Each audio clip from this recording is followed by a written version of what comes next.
Welcome to This Week in League De Nutz. It's Matt Levine. I can't find my there it is. I couldn't find my cell phone, so I said just going to go with it and go right into This Week in League De Nutz. The Niners and Raiders at the half here in Week 9 on Thursday Night Football. That means we give you a condensed This Week in League De Nutz from league headquarters here in Fort Lauderdale. Again, I'm Matt Levine, your commissioner, as you might want to call me Nuts, Commissioner Nuts, whatever you want to call me. Call me anything but a-hole. I'll take it. As we had quite the Week 8, didn't we?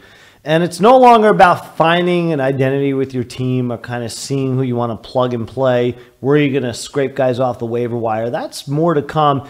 Right now, it's basically you hit the home stretch. That's it. Plain, simple, quick, and easy. Welcome to the home stretch. Week 8, again, it's over. So let's get into Week 9. Let's give you a rundown of the scoreboard. We'll do that. I'll preview Week 9, also an historic week regarding the Meltzy. I'll explain some tidbits, and then we'll let you go watch the second half of this thrilling Week 9 toilet bowl in the Bay Area, Northern California. I always wondered why they had the West Coast games starting at 5 o'clock West Coast time. They want the East Coast crowd. They should just do the old doubleheader when it has the West Coast game. Start the East Coast game first. West Coast game is the nightcap. You know what I mean.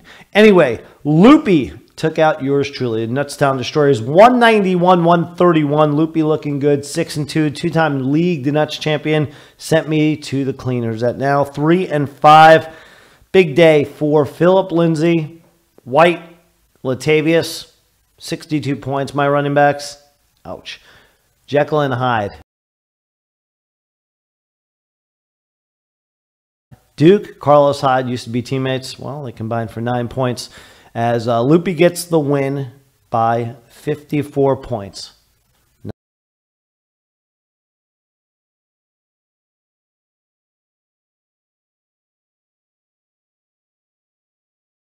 Not too shabby. Way to go. Meanwhile, Feeling Groovy knocked off Keldar. This was the duty bowl, as I called it last week. Pretty much both teams on life support. Keldar, a pulse. He's still alive. Feeling Groovy, a bit more alive. Indeed. 3-5. Keldar, 6-2. Sorry, he wishes 6-2. My bad, Keldar. He's now 2-6. Dissing him on my own mistake. Good way to recover. 165-160. A snake-bitten Sunday for Keldar. Danny Amendola, right?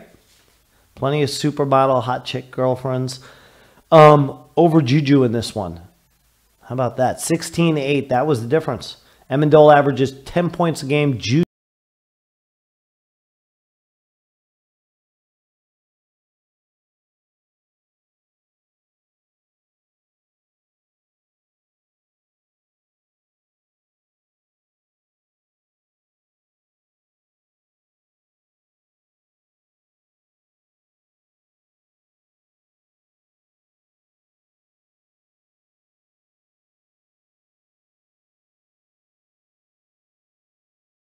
Juju didn't show up Sunday. 23 points a game.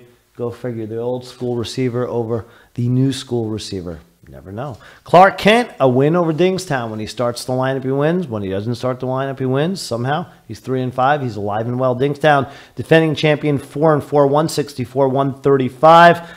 Big day for a couple of vintage, or I should say a vintage receiver. Larry Fitzgerald, 38. William Fuller was awesome. He had 40 until he was injured.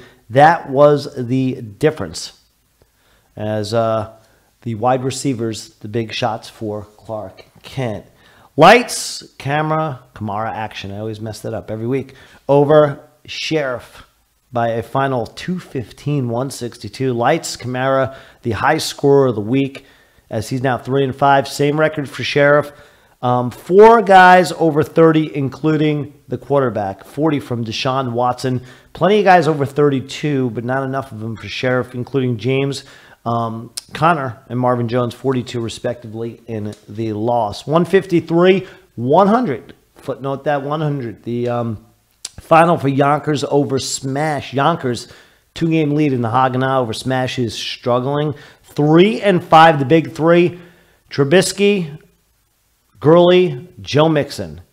96 points between them. 25, 38, 33. 16 points between the struggling wide receivers for, including the double tight end for Smash. Tried to mix it up. They went with the kid from Pittsburgh who only had 7 points at wide receiver. Not enough. As Smash is known for that double tight end move throughout the years. Aren't you, Smash? Well, big victory again for Yonkers. Meanwhile, the Florida Mermanators.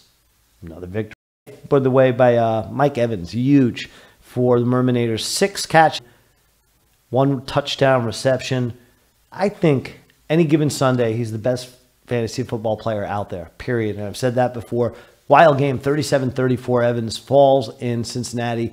The Bucs have their struggles, but he puts up a good fantasy Sunday. Now, the Meltzy right now, the standings, get some interesting things going because Smash enters with his first Meltzy victory. Now, it was close. And here's the historical footnote. But before the band, please, can I have a drum roll? We had 2 100-point teams, the first ever tie in Meltzy history. So what do? Naturally, you go to the bench.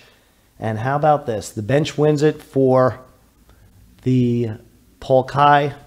Well, Bundy's, I don't know what the back end of their name is. Polk High wins it, though. So they lose the game. They're 7-1, their first this season, but they prevent receiving a Meltzy. So the winner goes, and the bench was, I wrote it down somewhere, 31 points or 91 points for Polk High's bench to 33 points for 30-something points for Smash. Sad history there. And by the way, when it comes to the Meltzy, again, Smash gets his first of the year. Clark Kent has 2 of them. Outright race. The only teams without a Meltzy right now, mine, yours truly, Keldar, Loopy, and the Mermanators, the rookie. So it's a great race for the Meltzy. Talking in the standings, and we'll do a quick preview. Get out of here because the game is going to start soon. Standings right now. Did a historical perspective, okay? Last year, the 2 teams that made it to the Nuts Bowl, yours truly, Nuttstown Destroyers and Dingaling, who knocked me off for the championship. We were both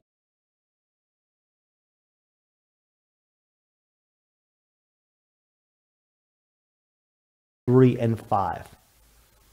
And last year at this time, there were 4 3-5 teams. This year, we got 5 of them.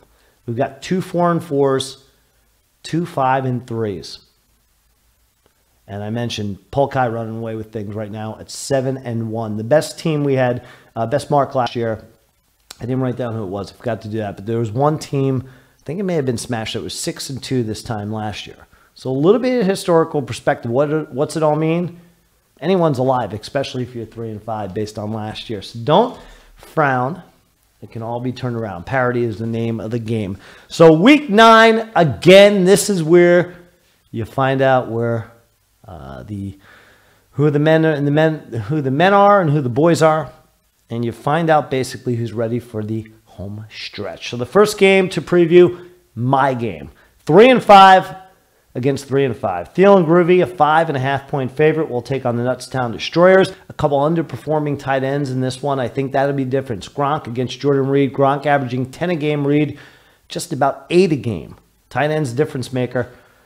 I see myself covering, win or lose, I don't know. It's a coin toss, but I see myself covering the 5.5 against Thielen Groovy. I think we've got a battle. Mermanators look to keep it going. They will take on Clark Kent plus 37. No Fitzgerald for Clark Kent. No Wentz. 2 big players for them. Everyone a go, including Tyree, talked about earlier, Antonio Brown for the Mermanators. In this one, they're a 37-point favorite. Mermanators roll. Meanwhile, 2 division league leaders, Luca Brazzi for Loopy, 6-2. Yonkers and the Haganah, 5-3. Loopy an 8-point favorite. Mixon's out for Yonkers. A couple of big receivers, that's right. Alshon and Odell Beckham out for Loopy. I think Yonkers covers by 8. Loopy in a close one. Rest of the way, the other 3. Dings takes on Sheriff. Dings a 28-point favorite. Be interesting to see what Dings does. Some bye-week madness with no Golden Tate shipped over in a trade to the Eagles. Very interesting. We'll see what happens with Dings, how he can shape up his receivers. He's a 28-point favorite. I think Sheriff covers, pulls off the upset. 4-4 against 3-5 in that one. 3-5 Smash, 2-6 Keldar. One of these teams particularly has a chance to knock out the other with Smash against Keldar. You got to love that factor. 3-point favorite. I say it's a pick 'em. Coin toss. I'll go with Keldar to win. Haganah bias there. Nothing to do with being a sibling Smash. Don't think that. 2-6 against 3-5. Interesting. No Saquon, no Nelly Aguiar. For Smash, no TY. That's probably the most intriguing game of the year. Maybe a knockout game. 7-1 Polk looks to rebound. A 30-point favorite against Lights Kamara. You got Mahomes. You got Deshaun Watson, who averages 21. Mahomes averages 28. May the best quarterback win. I'll take Lights to cover. I'll take Polk with the victory. So it's on to week 9. The playoffs are alive. The Nuts Bowl contenders are alive. Even the Meltzy winner for the year is alive. What a great time to be a football fan. What a great time to love fantasy football and what's going on in League De Nutz. I got to get out of here. Second half of the game will start. I'll tell you this much. I'll be shocked if the Raiders come back. Not saying much, is it? What kind of prediction is that? Anyway, enjoy the second half. Enjoy week 9. I'm Matt Levine saying so long for this week in League De Nutz. Adios.